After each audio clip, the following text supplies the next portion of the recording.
ሰላም ጤና ይስጥልን የአራት ኪሎ ግቢ ጉባኤ ዩቲዩብ ቻናል ቤተሰቦች እንደምን አላችሁ? አሜን። እግዚአብሔር ስሙ ከአጽናፈ ዓለም እስከ አጽናፈ ዓለም የተመሰገነና ከፍ ያለ ይሁን አሜን። ዛሬ የምንነጋገረው በግቢ ቆይታችን ውስጥ እንዴት ኦርቶዶክሳዊ ማንነታችንን ይዘን መቆየት እንችላለን ወይንም እንዴት ማሳደግ እንችላለን የሚለው ላይ ነው። ከቤት ወጥተን ከቤተሰብ ርቀን ሰፊ ነፃነት ባለበት ግቢ ውስጥ እንዴት ኦርቶዶክሳዊ ማንነታችንን ይዘን መቀጠል እንችላለን የሚለው ላይ አንዳንድ ሀሳቦችን እናነሳለን። ወደ ዝርዝሩ ከመግባታችን በፊት ቅዱስ ጳውሎስ ለተወዳጅ ለሆነው ተማሪው ቅዱስ ጢሞቴዎስ የተናገረውን ቃል እናንብብ። አንደኛ ጢሞቴዎስ ምዕራፍ 4 ቁጥር 12 በቃልና በኑሮ በፍቅርም በእምነትም በንጽህናም ለሚያምኑቱ ምሳሌ ሁን እንጂ ማንም ታናሽነትህን አይናቀው ይለዋል። ይህ ጥቅስ የሚነግረን ወጣትነት ለዝሙትና ለክርክር የሚሆን እድሜ ሳይሆን ለምሳሌነት የሚሆን እድሜ እንደሆነ ነው። በመቀጠልም 5 የሚሆኑ ነጥቦችን እናነሳለን። አንደኛው በየትኛውም ካምፓስ ውስጥ ብትሆኑ ማህበረ ቅዱሳን በሚያዘጋጀው ግቢ ጉባኤ ውስጥ መሳተፍ ትችላላችሁ። እንደናንተ ተመሳሳይ ዓላማ ያላቸውን ጓደኞቻችሁን የምታፈሩበት ቦታ ነው። በትምህርታችሁ የምትተጋገዙበት ቦታ ነው። እንዲሁም በመንፈሳዊ ህይወታችሁ እንድታድጉ ወይንም እንድትጠነክሩ የሚያደርጉበት ቦታ ነው።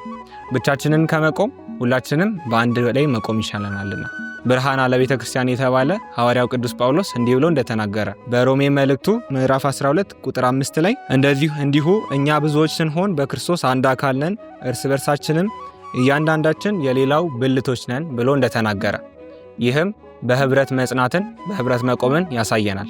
ግቢ ጉባኤያችንም በህብረት እንድንቆም ያግዘናል። ሁለተኛው አጭር ግን የማይቋረጥ ጸሎት መያዝ ነው። ምንም ያህል ብንጨናነቅ 5 ደቂቃ በቀን ውስጥ አናጣምና ቢያንስ ጠዋት ከእንቅልፋችን ስንነሳ አቡነ ዘበሰማያትና በሰላመ ቅዱስ ገብርኤልን ሳንደግም መዋል የለብንም። ይህም ቀናችንን ብሩህ ያደርግልናል። ሶስተኛው ጾምና በዓላትን ማክበር ነው። በግቢ ውስጥ ሳለን ከካፌ አንጻር ጾምን መጾም ሊያስቸግረን ይችላል። ነገር ግን እስከተቻለን ሰዓት በመጾም ስጋችንን እያደከም መንፈሳችንን ግን ልናበረታ ይገባናል። ጾም ከፈጣሪያችን ጋር እንድንነጋገር ከሚረዱን ዋነኛ መሳሪያ ውስጥ አንዱ ነው። በተጨማሪም ለስጋዊ ህይወታችን አይምራችንን ይከፍትልናል። አራተኛው ነጥብ የሚሆነው ጓደኛ መራረጥ ነው።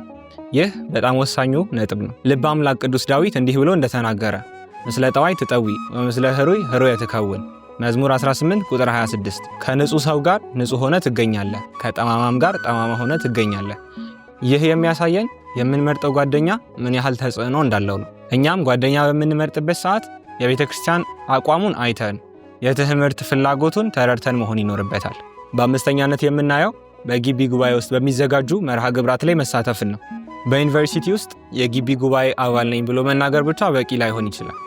ይልቁንም በሚዘጋጁት በሁሉም መርሃ ግብራት ላይ በተቻለን አቅም መገኘት ይኖርብናል።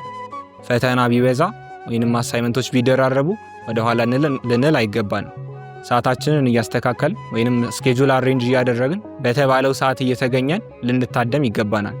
ይህም በግቢ ውስጥ በሚነሱ ፍልስፍናዎች ወይንም አይምሯችን ለሚያነሳቸው ጥያቄዎች መልሶችን እንድናገኝ ይረዳናል። መጽሐፍ ቅዱስ እንዲህ ብሎ ይነግረናል። እግዚአብሔር አምላክ በነቢዩ ሆሴዕ ላይ አድሮ ለሕዝቡ እስራኤል እንዲህ ብሎ ተናግሯል።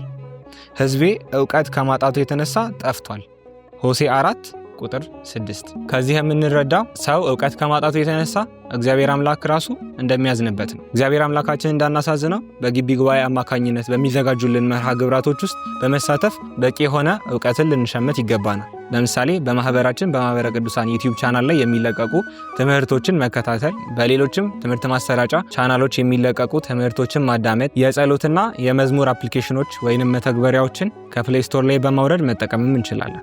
ውድ የዩቲዩብ ቻናላችን ተከታታዮች እስካሁን በግቢ ቆይታችን እንዴት መንፈሳዊ ህይወታችንን ይዘን መቀጠል ወይንም ማጠንከር እንችላለን የሚለው ላይ 5 ነጥቦችን አንስተን ተወያይተናል።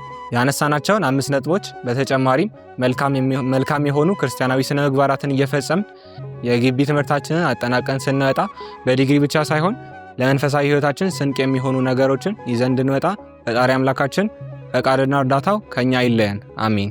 ቪዲዮን ከወደዳችሁት ላይክ ማድረግን አትዘንጉ። ለሌሎች ተማሪዎች እንዲዳረስ ሼር አድርጉልን። በቀጣይ ስንገናኝ እንድንወያይበት የምትፈልጉት ርዕስ ካለ ኮሜንት ሴክሽን ላይ ጻፉልን። ይቆየን።